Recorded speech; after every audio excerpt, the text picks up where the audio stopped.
অনেকদিন পরে একটা বসে ভিডিও করতেছি। আর আজকে আমি যে প্রোডাক্টটা আপনাদের সাথে শেয়ার করব সেটা আমার মনের অনেক কাছের একটা প্রোডাক্ট। আর যে প্রোডাক্ট আমি অনেক ভালোবাসি সেটা হচ্ছে সুদিং জেল। আমি সুদিং জেল সত্যি এত ভালোবাসি, আমার খুবই ফেভারিট জিনিস। আর সেটা আপনাদের দেখাই, আর সেটা হচ্ছে এটা। প্যাকেজিংটা দেখেন, এত কিউট, মাশাআল্লাহ মাশাআল্লাহ। এই প্রোডাক্টটা আমি ইমরোজ কালেকশন থেকে নিয়েছি।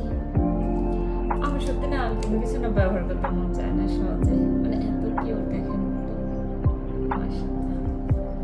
সো এটা 2025 এটার মেয়াদ শেষ হয়ে যাবে, তো ব্যবহার করতেই হবে। আর যদি পাই বাংলাদেশে গেলে ইনশাল্লাহ এটা কিনে নেব, যদি পাই। এটা তো আপুর পেজে এখন 350 টাকা দিয়ে সেল করতেছে। যখন আমি নিয়েছিলাম এটা, আর মিল্ক জেল আমি 1500 টাকা নিয়েছিলাম। এখন মাত্র 350 টাকা এটা সেল করতেছে। কিছু করার নেই, যাক। এখন আমি ভারী পাইতেছি না, কারণ আমি সোয়েটার পেয়েছি, আলহামদুলিল্লাহ। সো চলেন প্যাকেজিংটা খুলি আর দেখি। এটা আমার সেকেন্ড কাপ, যেটা এনেছিলাম, মানে দুইটা কম্বো এনেছিলাম, মিল্ক জেল আর এটা, মানে এরকম দুইটা কম্বো করে দিয়েছিলাম।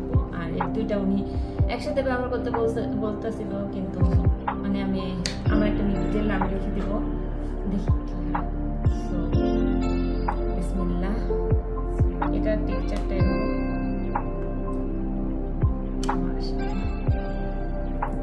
কি যে দেখেন আপুরা, আমি আমার জেলটা কি ওখানে জেল ফেলাই দিয়েছি, দেখেন কতখানি জেল। আল্লাহ, এমন টেক্সচার, আপনাদের টেক্সচারটা দেখাই। এই যে একবার রানী, মানে আমারটা কি হয়েছে কি, গরমে রাখছিলাম তো, রানী হয়ে গেছে। নষ্ট করে ফেললাম, কতখানি নষ্ট করে ফেললাম। আমি না কোনো কিছু নষ্ট করতে একদম পছন্দ করি না, আমার ভালো লাগে না।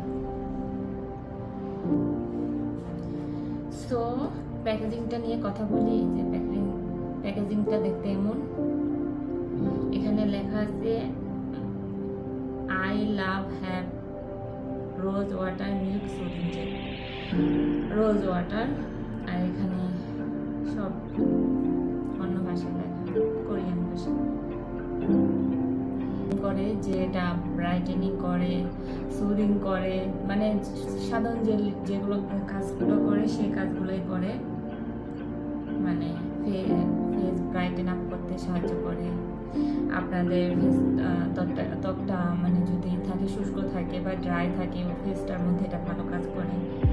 আপনি এটা চাইলে সারা রেখে দিতে পারেন, বা আপনি চাইলে এটা 20 মিনিট 30 মিনিট 1 ঘন্টা রেখে পানি দিয়ে মুখটা ধুয়ে ফেলতে পারেন। সুদিং জেল কখনো আপনার ফেস ওয়াশ দিয়ে মুখ ধোয়া উচিত না, মানে আগে ফেস ওয়াশটা দিয়ে মুখ ধুয়ে তারপর আপনি সুদিং জেল ফেসে অ্যাপ্লাই করবেন, সেটা আপনার জন্য বেশি উপকারী।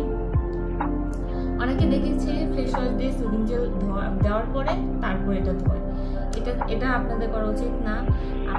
আপনারা প্রথমে ভালো করে ফেসটা ক্লিন করে, মানে ফেস ওয়াশ বা সোপ যেটা আপনাদের পছন্দ সেটাতে ক্লিন করে তারপরে আপনারা সুদিং জেল ফেসে অ্যাপ্লাই করবেন, সেটা আপনাদের জন্য ভালো। আর কি বলবো, তো আপনাদের সাথে আমি শেয়ার করি কীভাবে এটা অ্যাপ্লাই করি আপনার নিজের ফেসে। অনেকখানি নষ্ট হয়ে গেছে, দেখেন আমার অনেক এটা এভাবে করে অ্যাপ্লাই করবেন।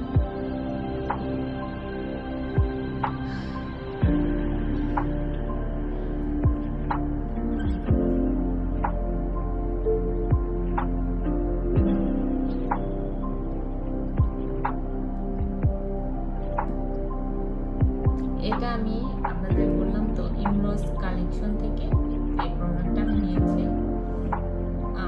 ইমরোজ কালেকশন থেকে আমার অনেকগুলো প্রোডাক্ট নেওয়া হয়েছে, আর আমার কাছে সবগুলো প্রোডাক্টই আলহামদুলিল্লাহ অনেক ভালো কাজ করেছে। সেটা আমি এখন দিয়ে দিলাম ফেসে ভালোভাবে দেওয়ার পরে, সুন্দর করে দেওয়ার পরে এটা আমি কিছুক্ষণ রেখে ধুয়ে ফেলবো।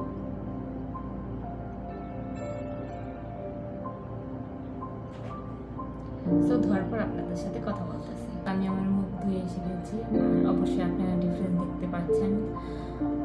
এই প্রোডাক্টটি আমার কাছে খুবই ভালো লাগছে। আর আমি অবশ্যই ইনশাল্লাহ আবার যদি বাংলাদেশে যাই আবারও রিপারচেজ করবো এই প্রোডাক্টটা। আর আমি এটাকে দেবো 10-এর মধ্যে 7/10 প্রোডাক্টটা। ঠিক আছে, প্রোডাক্টটা একটু মানে ঠিক আছে, ভালো আছে। সো এটাই আমার রিভিউ। আশা করি আপনাদের এই ভিডিওটি ভালো লাগলো। ভালো লেগে থাকলে অবশ্যই লাইক, কমেন্ট, সাবস্ক্রাইব করে আমার চ্যানেলের পাশে থাকবেন। আপনারা যদি আমার পাশে থাকেন বা আমাকে জানান আপনারা কেমন ভিডিও দেখতে চান, অবশ্যই আমি আরও ভিডিও বানাতে উৎসাহিত হব। সো আমাকে অবশ্যই কমেন্ট করে জানাবেন। আর এই পর্যন্তই, বিদায়, আল্লাহ।